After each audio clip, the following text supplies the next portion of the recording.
श्री श्री राधा माधव की जय। श्रीमद् भगवद गीता की जय। श्रीमद् भगवद गीता का तीसरा अध्याय और श्लोक संख्या 4 का भी हम पाठ करेंगे। ना कर्मणामनारंभात् नैष्कर्म्यं पुरुष अश्नुते। ना कर्मणामनारंभात् नैष्कर्म्यं पुरुष अश्नुते।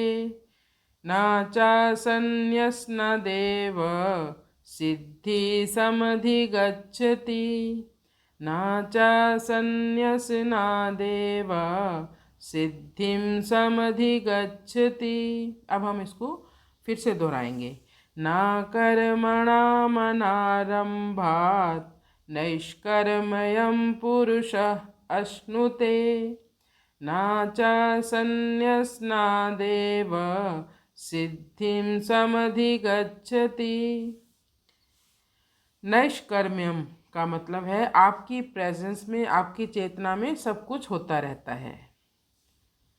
कर्तव्य कर्म को अवॉइड करने से भी सिद्धि नहीं मिलती। तो भगवान ने कहा ना कर्मणा मनारंभात्। ऐसा नहीं है अर्जुन कि व्यक्ति यह कहे कि बस मैं कोई कार्य नहीं करूँगा, मैं कोई कार्य और आरंभ ही नहीं करूँगा क्योंकि कार्य से बंधन होता है, बिल्कुल निष्क्रिय बैठ जाऊँगा। इससे व्यक्ति नैष्कर्म्यम यानी कर्म बंधन से मुक्त नहीं हो सकता।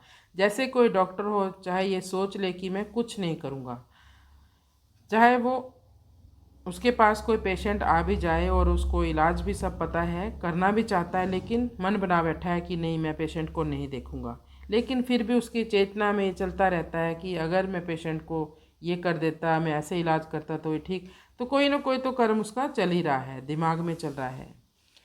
तो नाच संन्यास न देवा, नहीं संन्यास लेने से, कर्मों को सदा के लिए त्याग देने से सिद्धि प्राप्त नहीं होती। सिद्धि फिर कैसे मिलती है? सिद्धि मिलती है अंतःकरण को शुद्ध करने से। अब हम इसका अनुवाद करेंगे। मनुष्य ना तो कर्मों से विमुख होकर कर्म बंधन से मुक्त हो सकता है और ना ही गेरुए वस्त्र पहनकर यानी संन्यास लेने से, कर्मों के त्याग करने से सिद्धि प्राप्त कर सकता है। सिद्धि के लिए चेतना शुद्ध होनी चाहिए। अब हम इसका भाव जानते हैं। जो अपना है, अपने में है और अभी है, प्रेजेंट में है, उस तत्व की प्राप्ति कुछ करने से नहीं होती, क्योंकि उसकी अप्राप्ति मतलब कभी नहीं मिलने वाली, ये कभी नहीं होता। हम कुछ करेंगे तब हमें प्राप्ति होगी, यह भाव देह अभिमान को पुष्ट करने वाला है। प्रत्येक क्रिया का आरंभ और अंत होता है, इसलिए क्रिया करने से उसकी प्राप्ति हो जाएगी। जो विद्यमान नहीं है परंतु प्रकृति के साथ संबंध होने के कारण प्रत्येक प्राणी में क्रिया का वेग रहता है, क्रिया करने का जोश रहता है, जो उसको क्रिया रहित नहीं होने देता।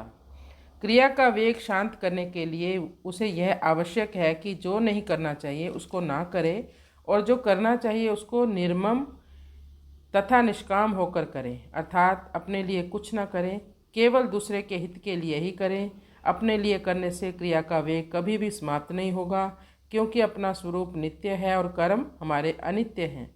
इसलिए निष्काम भाव से दूसरों के हित के लिए कर्म करने से क्रिया का वेग शांत होकर प्रकृति से संबंध विच्छेद हो जाएगा और सब देश काल आदि में विद्यमान परमात्म तत्व प्रकट हो जाएगा, उसका अनुभव हो जाएगा।